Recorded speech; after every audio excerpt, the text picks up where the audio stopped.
액션 let's go 저 건물을 찾으러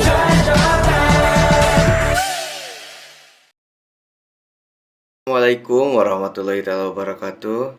Selamat sore untuk semua rekan-rekan semua yang hadir pada hari ini, dan kepada yang terhormat Ibu Tuti Alawiyah sebagai dosen pada mata kuliah BK Belajar, dan juga teman-teman mahasiswa semua. Semoga di sore hari ini kita semua diberikan kesehatan agar presentasi ini dapat berjalan lancar sampai selesai nanti. Topik yang akan kita bahas hari ini sesuai dengan tugas yang diberikan oleh dosen kita, yaitu mengenai konsep belajar. Saya Yudi Maulana selaku moderator dan juga pemateri pertama akan memandu jalannya diskusi ini. Sebelumnya saya akan memperkenalkan anggota kelompok kami yang terdiri dari Teh Salasadila selaku pemateri kedua dan juga ada Teh Rasel selaku pemateri ketiga.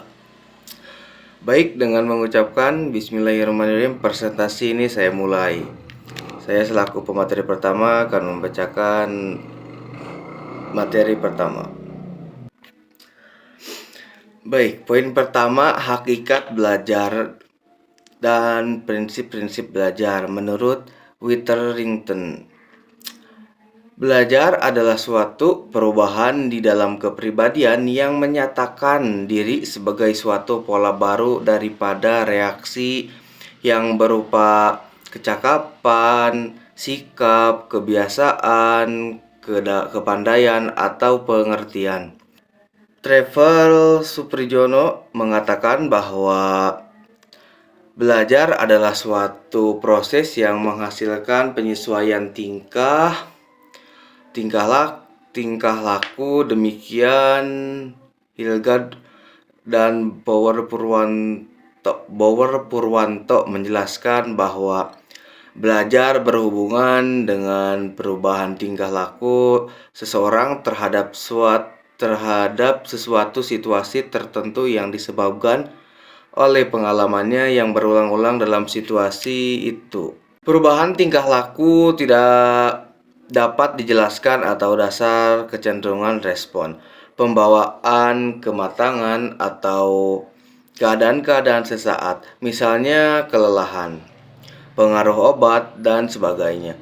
Belajar merupakan kegiatan yang dilakukan dengan sengaja atau tidak sengaja oleh setiap individu, sehingga terjadi perubahan dari yang tidak tahu menjadi tahu, dari yang tidak bisa berjalan menjadi bisa berjalan, dari yang asalnya tidak bisa membaca menjadi bisa membaca. Belajar adalah suatu proses perubahan individu yang berinteraksi dengan lingkungan sekitarnya ke arah yang lebih baik maupun ke arah yang tidak baik. Melalui belajar, seseorang akan mengalami pertumbuhan dan perubahan dalam dirinya, baik secara psikis maupun fisik. Secara fisik, jika yang dipelajari berkaitan dengan dimensi motorik, kalau secara psikis, jika yang dipelajari berupa dimensi afeksi secara kognitif. Jika yang dipelajari berupa pengetahuan baru, jika pada hakikatnya belajar pada ranah kognitif juga akan bersinggungan dengan ranah afektif dan juga dengan ranah fisikomotorik. Proses belajar terdiri atas 3 tahapan. Yang pertama, tahapan informasi. Yang kedua, transformasi dan evaluasi. Tahap pertama, yaitu tahap informasi, adalah proses penjelasan, penguraian, dan pengarahan mengenai struktur pengetahuan, keterampilan, dan sikap. Tahap yang kedua adalah tahap transformasi. Tahap transformasi adalah proses peralihan atau pemindahan struktur tadi ke dalam diri peserta didik. Proses transformasi dilakukan melalui informasi. Pembelajaran adalah proses interaksi peserta didik dengan pendidik dan juga sumber belajar. Jadi jika 3 unsur itu kurang lengkap, maka pembelajaran akan tidak maksimal. Baik, selanjutnya poin kedua yaitu klarifikasi hasil belajar menurut Benjamin Bloom. Yang pertama, ranah kognitif. Ranah kognitif ini berkenaan dengan hasil belajar intelektual yang terdiri dari 6 aspek yang meliputi pengetahuan, pemahaman, aplikasi, analisis, dan sintetis. Ranah kedua adalah ranah efektif. Ranah efektif berkenaan dengan sikap yang terdiri dari 5 aspek. Yang pertama itu penerimaan, jawaban, penilaian, organisasi, dan internalisasi. Ranah ketiga adalah ranah psikomotorik. Ranah psikomotorik berkenaan dengan hasil belajar yang berupa keterampilan dan kemampuan bertindak meliputi 6 aspek, yaitu yang pertama ada gerakan refleks, kedua keterampilan gerak dasar, ketiga kemampuan perseptual, keempat kecepatan, kelima keterampilan kompleks, dan keenam gerakan ekspresif dan interaktif. Pembelajaran berarti suatu perubahan perilaku yang relatif tetap dan merupakan hasil praktik yang diulang-ulang pembelajaran. Memiliki makna bahwa subjek belajar harus dibelajarkan, bukan diajarkan. Subjek belajar yang dimaksud adalah siswa atau yang disebut dengan pembelajar yang menjadi pusat kegiatan belajar. Siswa sebagai subjek belajar dituntut untuk aktif mencari dan menemukan dan menganalisis, merumuskan, memecahkan masalah, dan menyimpulkan. Menurut Nana Sujana, mengajar adalah proses memberikan bimbingan, bantuan kepada anak didik dalam melakukan proses-proses belajar. Pembelajaran adalah suatu kombinasi yang tersusun meliputi unsur-unsur manusiawi. Yang pertama, material fasilitas, perlengkapan, dan prosedur yang saling mempengaruhi untuk mencapai tujuan pembelajaran. Atau dapat disimpulkan, hakikat belajar adalah proses pengaturan yang dilakukan oleh guru untuk mencapai tujuan pembelajaran yang telah disusun. Baik, sekian dari pemaparan materi saya. Selanjutnya kepada pemateri kedua, saya persilahkan. Assalamualaikum warahmatullahi wabarakatuh. Perkenalkan saya Sasadila NIM 2301126 dari kelas BK B1 non-reguler.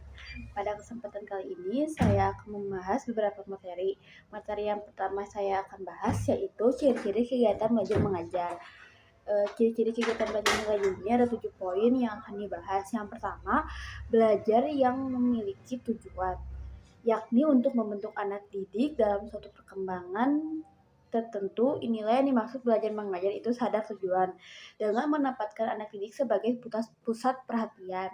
Yang kedua yaitu ada suatu prosedur atau jalannya interaksi, yakni direncanakan, didesain untuk mencapai tujuan yang supaya hasilnya optimal. Maka dalam melakukan interaksi perlu ada prosedur atau langkah-langkah sistematik yang dirancang. Yang ketiga yaitu kegiatan belajar mengajar ditandai dengan satu penggarapan materi yang khusus. Baik, yang keempat yaitu ditandai dengan aktivitas anak didik. Sebagai konsekuensi bahwa anak didik merupakan syarat mutlak bagi kegiatan belajar mengajar. Aktivitas anak didik dalam hal ini baik secara fisik maupun secara mental aktif.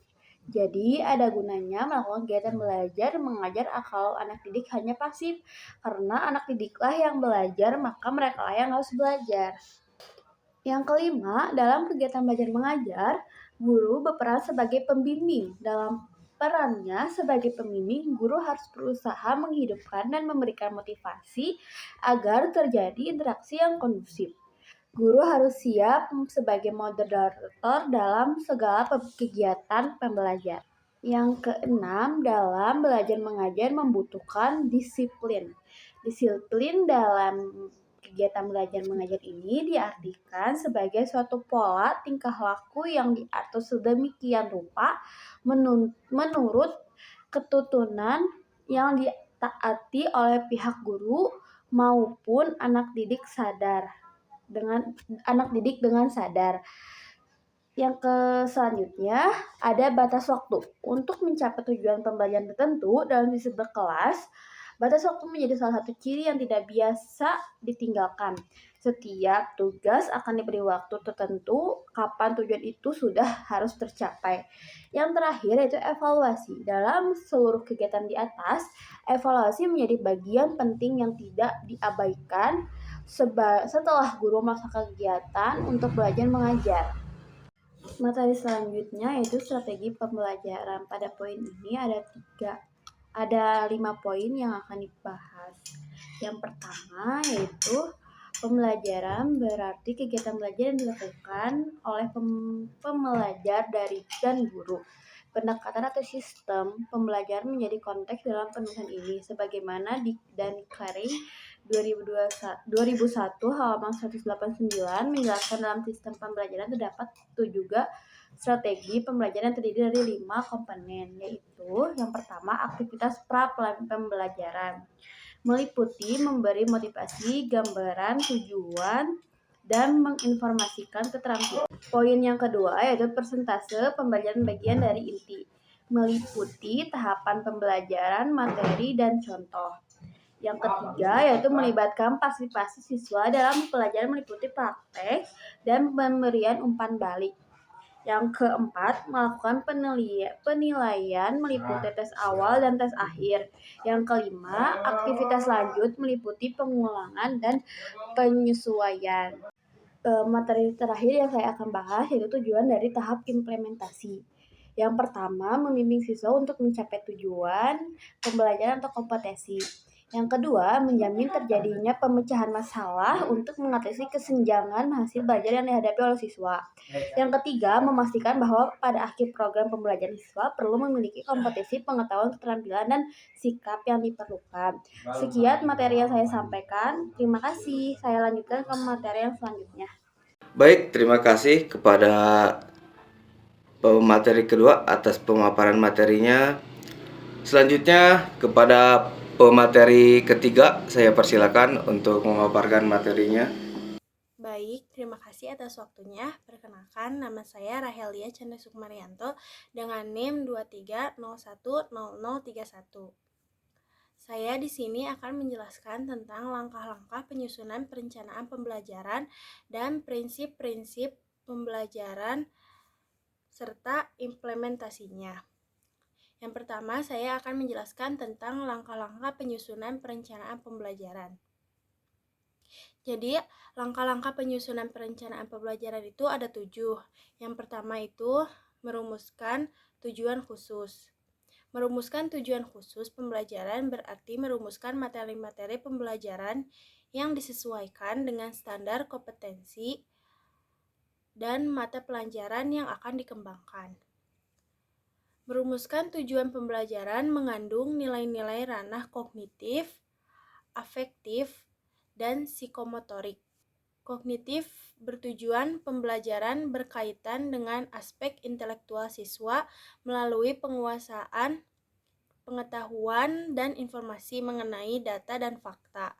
Lalu, afektif berarti berhubungan dengan penerimaan dan apresiasi seseorang terhadap suatu hal dan perkembangan mental yang ada di dalam dirinya. Lalu, psikomotorik berarti menggambarkan kemampuan dan keterampilan seseorang yang dapat dilihat dari unjuk kerja atau performance yang berupa keterampilan fisik dan keterampilan non-fisik. Yang kedua, ada memilih pengalaman belajar. Belajar bukan hanya sekedar mencatat dan menghafal, akan tetapi proses berpengalaman sehingga siswa harus didorong secara aktif untuk melakukan kegiatan tertentu, mencari dan menemukan sendiri fakta. Tujuan yang hendak dicapai tidak hanya sekedar untuk mengingat, tapi juga menghayati suatu peran tertentu yang berkaitan dengan perkembangan mental dan emosi siswa. Lalu yang ketiga ada menentukan kegiatan belajar mengajar. Menentukan kegiatan belajar mengajar yang sesuai pada dasarnya dapat dirancang melalui pendekatan kelompok atau pendekatan individual. Pendekatan kelompok adalah pembelajaran yang dirancang dengan menggunakan pendekatan klasikal, yakni pembelajaran di mana setiap siswa belajar secara berkelompok, baik kelompok besar maupun kelompok kecil. Pembelajaran individual adalah pembelajaran di mana siswa belajar secara mandiri melalui bahan ajar yang dirancang sehingga siswa dapat belajar menurut kecepatan dan kemampuan masing-masing. Yang keempat, ada menentukan orang yang terlibat dalam proses pembelajaran. Orang-orang yang akan terlibat dalam proses pembelajaran dan berperan sebagai sumber belajar meliputi instruktur atau guru dan tenaga profesional. Peran guru dalam proses pembelajaran adalah sebagai pengelola pembelajaran. Agar guru dapat melaksanakan fungsi dan tugasnya secara maksimal, maka guru harus memiliki kemampuan untuk berbicara dan berkomunikasi dengan menggunakan berbagai media.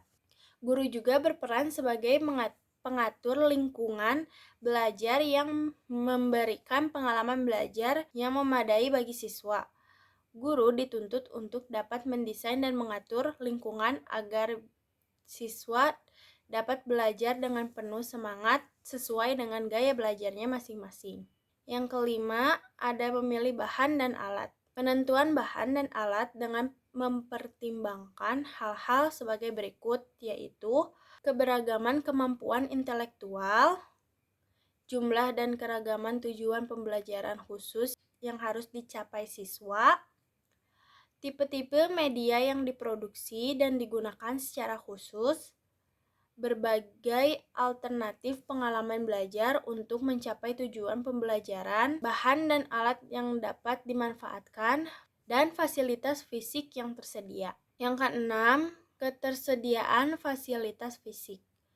Fasilitas fisik merupakan faktor yang akan berpengaruh terhadap keberhasilan proses pembelajaran. Fasilitas fisik meliputi ruang kelas, pusat media, laboratorium, dan yang lain-lainnya. Guru dan siswa akan bekerja sama menggunakan bahan pelajaran, memanfaatkan alat, berdiskusi, dan yang sebagainya. Yang ketujuh, perencanaan, evaluasi, dan pengembangan. Prosedur evaluasi merupakan faktor penting dalam perencanaan pembelajaran, sebab dengan evaluasi akan dapat dilihat keberhasilan pengelolaan pembelajaran dan keberhasilan siswa mencapai tujuan pembelajaran. Selanjutnya, saya akan menjelaskan prinsip-prinsip belajar dalam proses pembelajaran serta implementasinya. Yang pertama, ada prinsip perhatian dan motivasi. Perhatian mempunyai peranan yang penting dalam kegiatan belajar. Dari kajian belajar, pengolahan informasi terungkap bahwa tanpa adanya perhatian, tak mungkin terjadi belajar. Di samping perhatian, motivasi mempunyai peranan penting dalam kegiatan belajar. Motivasi adalah tenaga yang menggerakkan dan mengarahkan aktivitas seseorang. Yang kedua, ada prinsip keaktifan. Anak mempunyai dorongan untuk berbuat sesuatu, mempunyai kemampuan dan apresiasinya sendiri. Belajar tidak bisa dipaksakan oleh orang lain dan juga tidak bisa dilimpahkan kepada orang lain. Belajar hanya mungkin terjadi apabila anak aktif mengalami sendiri. Yang ketiga, ada prinsip keterlibatan langsung atau pengalaman. Dalam belajar melalui pengalaman langsung, siswa yang tidak hanya mengamati secara langsung, tetapi ia harus menghayati, terlibat langsung dalam perbuatan, dan bertanggung jawab terhadap hasilnya. Yang keempat, prinsip pengulangan. Pada teori psikologi asosiasi atau koneksionisme mengungkapkan bahwa belajar ialah pembentukan hubungan antara stimulus dan respon, dan Pengulangan terhadap pengalaman-pengalaman itu memperbesar peluang timbulnya respon benar. Yang kelima, prinsip tantangan. De Proter dalam Aunur Rahman 2012 mengemukakan bahwa studi-studi menunjukkan siswa lebih banyak belajar jika pelajarannya memuaskan, menantang, serta ramah, dan mereka memiliki peran di dalam pengambilan keputusan. Bila mana anak merasa tertantang dalam suatu pelajaran, maka ia akan mengabaikan aktivitas yang lain yang dapat mengganggu kegiatan belajarnya. Lalu yang keenam, ada prinsip balikan dan penguatan. Dalam Sumatri dan Permana 1999 mengemukakan secara khusus beberapa tujuan dari pemberian penguatan, yaitu yang pertama, membangkitkan motivasi belajar peserta didik. Yang kedua, merangsang peserta didik berpikir lebih baik. Yang ketiga, menimbulkan perhatian peserta didik. Yang keempat, menumbuhkan kemampuan berinisiatif secara pribadi. Yang kelima, mengendalikan dan mengubah sikap negatif peserta didik dalam belajar ke arah perilaku yang mendukung belajar. Yang ketujuh, prinsip perbedaan individual. Sebelum guru menentukan strategi pembelajaran, metode dan teknik-teknik evaluasi yang akan dipergunakan, maka guru terlebih dahulu dituntut untuk memahami karakteristik siswa dengan baik. Hal ini dikarenakan dari sejumlah riset menunjukkan bahwa keberagaman faktor seperti sikap siswa, kemampuan dan gaya belajar, pengetahuan serta kemampuan, dan konteks pembelajaran merupakan komponen yang memberikan dampak sangat penting terhadap apa yang sesungguhnya harus siswa-siswa pelajari. Mungkin itu saja materi yang dapat saya sampaikan. Mohon maaf bila ada kesalahan dan kekurangan. Terima kasih atas perhatiannya. Saya kembalikan kepada moderator. Baik, terima kasih kepada pemateri ketiga yang telah memaparkan materinya. Baik, saya ucapkan alhamdulillahirrahmanirrahim untuk sesi pemaparan materi dari kelompok 1 BK Belajar sudah selesai. Saya mohon maaf atas ketidaksempurnaan. Saya akhiri sesi presentasi untuk kelompok 1 ini. Saya ucapkan terima kasih kepada semua yang telah hadir dan telah berpartisipasi dalam jalannya presentasi kelompok 1 ini. Saya tutup. Wassalamualaikum warahmatullahi taala wabarakatuh. 트레저와 함께 달려 Ready for action, let's go 저 건물을 찾으러